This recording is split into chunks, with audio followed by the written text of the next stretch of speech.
다음은 그레이드 스크립트입니다. 이것은 개발된 소스 코드를 컴파일해서 앱을 빌드하는 데 사용되는 스크립트죠. 두 개의 빌드 스크립트로 보통 구성되는데 프로젝트 전체에 적용되는 것과 모듈에만 적용되는 것을 여기에 나타내고 있습니다. 먼저 애플리케이션 ID를 나타내서 컴파일해서 빌드되는 애플리케이션의 ID를 지정하게 됩니다. 흔히 이 ID는 그 애플리케이션의 고유한 이름으로 만약에 스마트폰에 같은 아이디의 애플리케이션이 설치되어 있다고 하면은 컴파일해서 다시 설치할 때 그 이름을 매칭해서 기존에 있는 앱을 지우고 새로 컴파일된 것으로 덮어쓰기 하도록 하는 것입니다. 다음은 SDK 버전인데 mean, target, compile 이런 세 가지가 있죠. 보통 target하고 compile SDK 버전은 두 개가 동일합니다. mean SDK 버전은 예전에 사용했던 안드로이드 버전을 언제까지 지원할 것인지를 결정하게 됩니다. 그래서 mean SDK 버전에 따라서 여러가지 compatibility 라이브러리를 사용하게 되죠. 그래서 지금 현재 8은 프로요 2.2 버전을 의미하고요.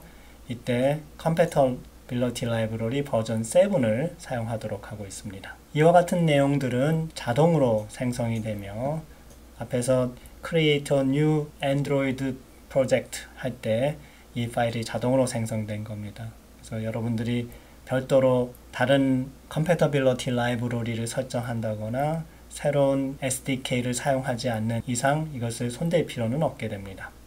자, 다음은 실제 스마트폰 디바이스에서 여러분이 개발한 앱을 수행시키는 과정을 설명하도록 하겠습니다. 먼저 여러분의 스마트폰은 USB 포트를 통해서 여러분의 PC와 연결되어야 합니다. 이때 PC에 USB 드라이버가 미리 설치되어 있어야 합니다. 스마트폰의 종류에 따라서 또는 제조사에 따라서 이런 드라이버는 달라질 수 있고요. 그 스마트폰의 제조사의 웹사이트에 들어가서 이 디바이스 드라이버를 다운로드해서 설치할 필요가 있겠습니다. 여기는 삼성 스마트폰을 사용했을 때 키즈라는 드라이버를 설치하는 방법에 대해서 소개하고 있습니다. 드라이버가 다 설치되면은 Run 메뉴를 사용을 해서 애플리케이션을 수행하도록 합니다. 이때 Choose Device라는 팝업 창이 뜨게 되는데 여러분들의 스마트폰이 USB 케이블로 PC에 연결되어 있으면 이와 같은 리스트에 그 스마트폰이 나타나게 될 겁니다. 이들 중에 하나를 선택을 한 뒤에 OK 버튼을 누릅니다. 이 아래 메뉴는 앞에서 설명한 적이 있죠. 스마트폰의 실제 디바이스를 사용하지 않고 에뮬레이터를 사용할 때 이 메뉴를 사용했었죠. 그리고 여러가지 에뮬레이터 중에서 하나를 고를 수 있는 스피너가 마련되어 있습니다. 자, 이와 같이 OK 버튼을 누르게 되면은 이제 컴파일된 앱이 여러분의 스마트폰에 다운로드돼서 즉시 시행되게 됩니다. 여러분의 스마트폰이 만약에 잠금 장치가 되어 있으면 잠금 장치를 풀자마자 수행되는 앱이 나타나게 될 것입니다. 이때 처음 스마트폰에 앱을 다운로드해서 수행시킬 때는 그것이 허용되지 않을 수 있습니다. 이때 디바이스 디스플레이 쪽에 들어가서 아래에 있는 다이얼로그를 실행시켜 가지고 앱이 다운로드돼서 수행될 수 있도록 허용하도록 하십시오. 지금까지 예제에서 액티비티 첫 화면에 Hello World라는 텍스트 뷰를 표시하도록 했었습니다. 자, 이제 액티비티 화면을 변경해서 텍스트 입력과 푸시 버튼을 하나 포함하는 간단한 유저 인터페이스를 구성해 보도록 하겠습니다. 앞에 예제에서 바탕화면에 있는 버튼을 누르게 되면은 해당 애플리케이션의 Android manifest.xml에 있는 내용 중에서 액션이 메인이고 카테고리가 launcher인 intent를 포함하는 액티비티를 수행하도록 하고 있었죠. 여기에 지정되어 있는 myActivity의 클래스를 화면에 시행시키게 됩니다. 이때 onCreate라는 override 펑션이 수행되는데 이 함수 안에서 set content view를 호출하게 되죠. 이때 resource 폴더 밑에 layout 폴더 밑에 activity_my.xml이라는 레이아웃 파일을 수행시켜서 화면을 구성하도록 했었습니다. 자, 이제 이 파일을 수정해서 간단한 유저 인터페이스를 구현해 보도록 하죠. 자, 이 Android manifest.xml 파일을 보면은 추가적으로 액티비티 하나가 더 기술되어 있죠. 자, 이것은 이 액티비티가 생성되는 부분에서 다시 되돌아와서 설명하도록 하겠습니다. 그래서 먼저 activity_my.xml을 어떻게 수정해서 간단한 유저 인터페이스를 구현할 것인가를 보겠습니다. 자, 여기 activity underscore my.xml의 수정된 버전을 보여주고 있습니다. 이전에는 이와 같은 내용을 포함하고 있었죠. relative layout 안에 텍스트 뷰를 포함하고 있었고요. hello world라는 문자열을 출력하고 있었는데 이것을 이제 이와 같이 변경하는 겁니다. 먼저 relative layout을 linear layout으로 이렇게 바꿔줬죠. 그리고 이 안에 있는 텍스트 뷰는 삭제해 버렸습니다. 대신에 edit text, 이것이 이제 텍스트 입력이 되겠고요. 버튼, 이것이 푸시 버튼이 됩니다. 이거 두 개 포함시킵니다. 이때 linear layout에서 필요 없는 이와 같은 패딩 정보는 모두 삭제해 버리고요. width와 height 정보는 그대로 똑같이 매치 페어런트로 남겨두고 있습니다. 이 두 위젯은 linear layout 속에 포함돼서 수평 또는 수직으로 나열되어 있어야 됩니다. 이 경우에는 오리엔테이션을 horizontal, 즉 수평으로 놔뒀기 때문에 두 개가 이렇게 옆으로 나란히 늘어서게 된 것이죠. 자, 이 두 위젯의 크기를 결정할 때 height는 똑같이 wrap 컨텐트로 두고 있지만은 width를 줄 때 하나는 0으로 주고 하나는 wrap 컨텐트로 줬죠. 이때 width를 0으로 준 것뿐 아니라 layout weight를 여기는 1로 줬습니다. 자, 이 레이아웃 파라미터가 어떤 역할을 하는지 따져보겠습니다. 여기서 weight라고 하면은 두 위젯이 차지하는 공간 외에 남아있는 공간을 얼마나 비중 있게 나누어 줄 건가 하는 것입니다. 먼저 width를 0이 아니라 wrap 컨텐트로 했을 때는 어떻게 되는지 따져보아야 하겠습니다. android layout underscore width를 이와 같이 0dp로 주지 않고 wrap 컨텐트로 줬을 때는 어떻게 나올 것인가 하는 겁니다. 그래서 여기 보면 힌트가 있죠. 힌트의 스트링에 들어가서 보면은 엔터러 메시지라는 스트링으로 대체되게 됩니다. 그래서 edit 텍스트의 폭은 이 스트링의 크기에서 결정이 되겠고요. 여기 버튼의 폭은 여기 들어가 있는 버튼 send, 요 텍스트죠. 여기는 이제 send라는 요 문자열이 들어가게 되죠. 요 문자열의 크기에 의해서 결정이 됩니다. 그래서 둘 다 wrap 컨텐츠라면은 전체 폭이 이만큼일 때 각각 요만큼씩 차지해서 나머지 이만큼이 이제 남게 되죠. 레이아웃 width를 텍스트 에디트의 경우 0으로 두고 weight를 1로 줬습니다. 그리고 버튼에는 width를 wrap 컨텐트로 주고 weight를 주지 않았죠. 즉 weight는 0이 됩니다.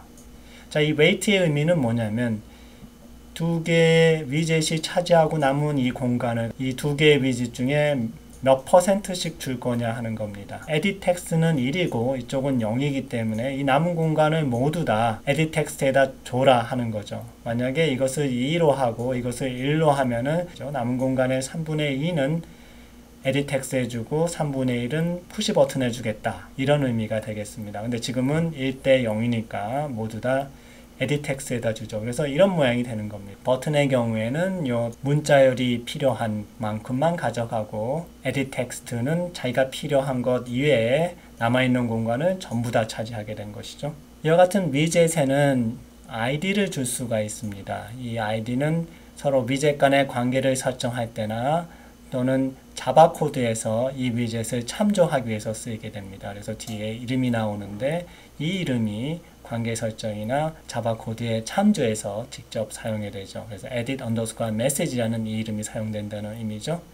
이때 앞에 @마크가 나왔다는 것은 뭐냐면 XML 리소스 파일에 정의되어 있다는 뜻이 되겠고요. 그 다음에 이 플러스는 이 아이디가 새로 만들어진다는 것을 의미합니다. 만약에 XML 파일에서 여러 개의 위젯이 서로 참조될 때는 하나만 이 플러스가 붙고 나머지들은 붙지 않아서 아이디가 한 번만 생성되도록 하여야 합니다. 자, 이렇게 되면은 이 XML 파일에 정의된 대로 edit 텍스트와 버튼이 생성이 될 텐데 edit 텍스트에다가 어떤 문자열을 넣어주거나 혹은 이 버튼을 눌렀을 때 뭔가 동작이 이루어져야 됩니다. 그것을 어떻게 정의할 것이냐가 이제 문제죠. 그걸 다음 슬라이드에서 설명하도록 하겠습니다. activity underscore my.xml에서 이 버튼의 동작을 지시하기 위해서 파라미터를 하나 더 추가합니다. onClick이라는 파라미터인데요. 이때 문자열이 이름으로 들어갑니다. 이 문자열은 myActivity 자바에 들어가는 member 펑션의 이름이 됩니다. 이 문자열에서 주어진 이름과 똑같은 이름으로 public void 펑션을 하나 더 myActivity에 추가시켜 줘야 됩니다. send message라는 이 함수는 이 버튼을 눌렸을 때 호출되는 것으로서 이때 이 버튼의 뷰가 파라미터로 넘어오게 됩니다. 자, 이 send message라는 이 함수에서는 액티비티 하나를 새로 열어주게 됩니다. 액티비티를 여는 방법은 여러 가지가 있겠지만 intent를 사용하는 방법을 주로 사용합니다. 자, 여기 나와 있는 코드를 통해서 여러분이 intent를 사용해서 액티비티 하나를 새로 여는 방법을 배우셔야 합니다. 자, intent는 이와 같이 intent를 instantiate 하면서 시작합니다. 이때 두 개의 파라미터가 넘어가는데 하나는 content라는 구조고요. 또 하나는 activity 클래스를 넣어주면 되죠.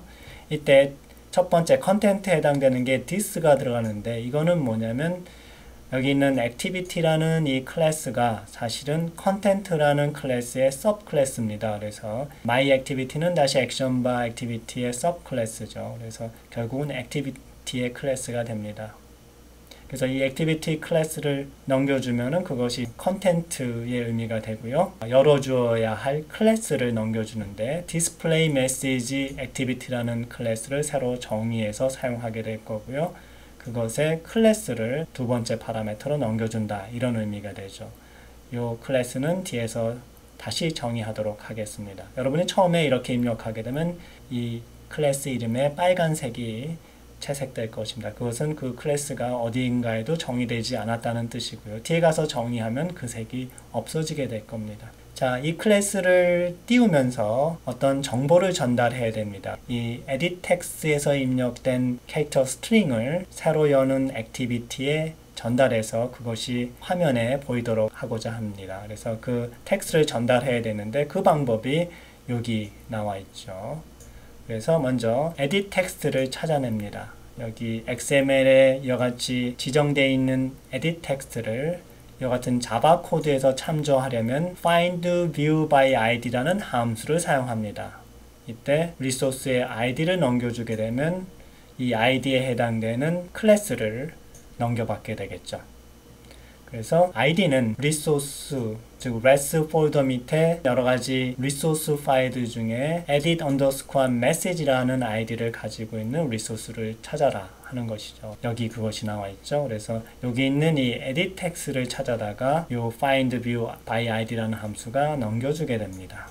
그래서 그것을 이제 edit text라는 요 변수로 받게 되고요. 요 변수에서 get text 한 다음에 toString을 해주면은 그 안에 들어가 있는 메시지를 string 타입으로 얻어낼 수가 있게 되죠. 여러분들이 이 부분들은 edit text를 사용하면서 잘 쓰는 구문으로 사용되게 될 것입니다. 그래서 잘 기억해 두면 좋겠죠.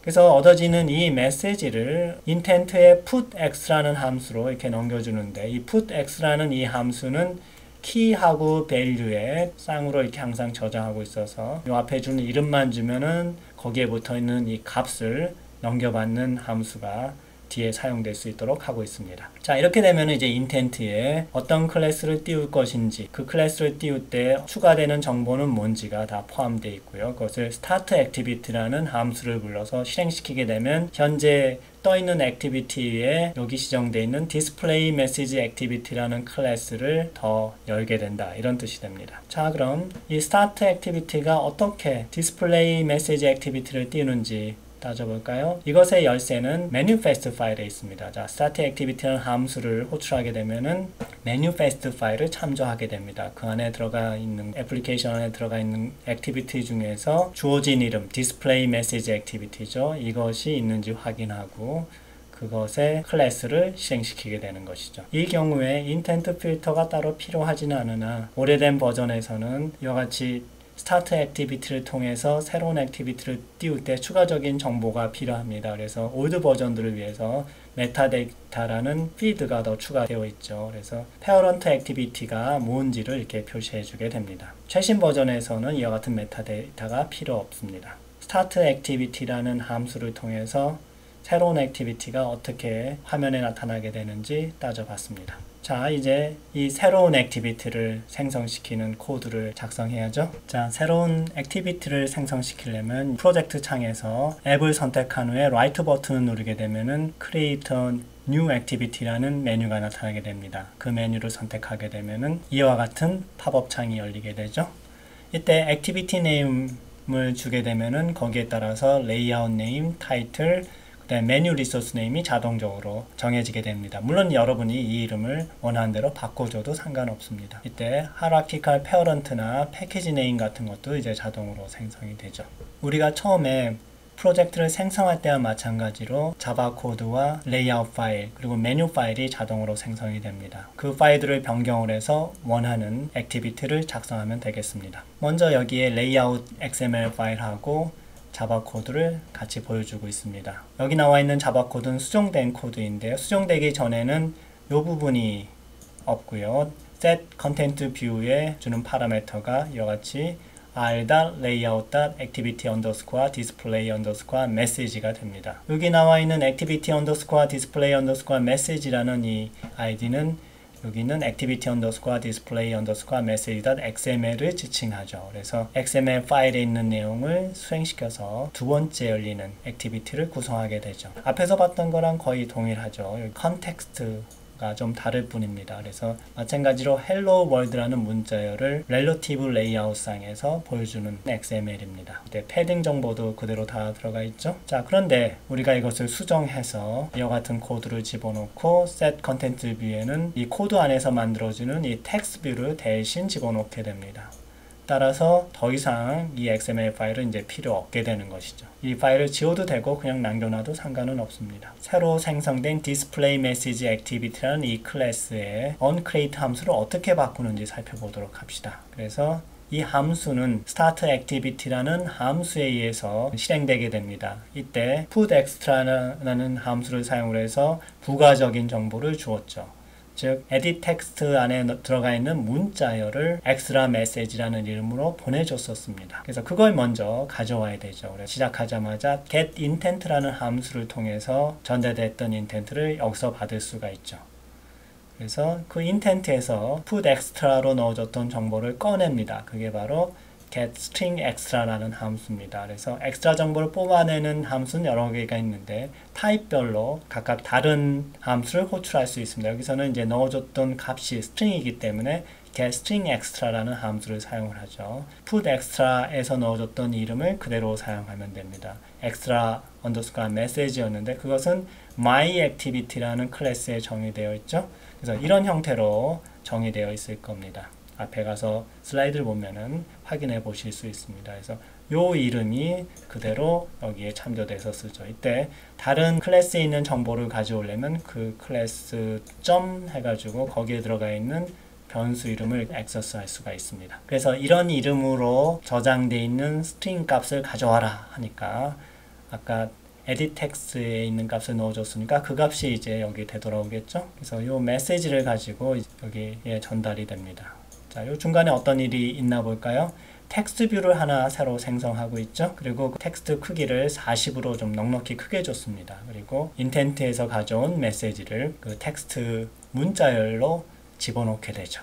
그리고 그 텍스트 뷰를 새로 열린 액티비티 화면에다가 보이게 되는 것이죠. 그게 이제 set content view로 실행이 되게 됩니다. 자, 그러면 새로운 액티비티가 어떻게 생성돼서 어떻게 수행되는지 기억하시겠습니까? 자, 아까 상황으로 되돌아가 봅시다. 첫 화면에서 send라는 버튼을 누르게 되면은 intent를 하나 만들어서 그때는 이제 display message activity라는 클래스를 생성시키겠다는 intent죠. 그리고 거기에 edit text에 들어가 있는 문자열을 extra 정보로 넣어주게 되죠. 그래서 그것을 가지고 start activity를 시행시키게 되면은 android manifest.xml에 정의되어 있는 activity 정보에 따라서 display message activity라는 자바 코드가 수행이 되죠. 그러면 이제 display message activity가 새로 생성이 되고요. onCreate 함수가 불러지게 됩니다. 이 함수에서는 start the activity 할 때 넘겨줬던 intent에서 extra로 넘겨줬던 정보, 즉 edit text에 있는 정보를 가져와서 그것을 새로 만들어준 텍스트 뷰에다가 이렇게 끼워 놓게 되죠. 그것으로 구성되는 화면을 보여주도록 set content view를 수행시키면 됩니다. 새로운 액티비티가 어떻게 생성되는지 정리가 됩니까? 자, 이제 그것을 수행시킨 화면을 확인해 보죠. 그래서 처음 화면이 이렇게 나올 테고요. 이때 edit text고 이게 버튼입니다.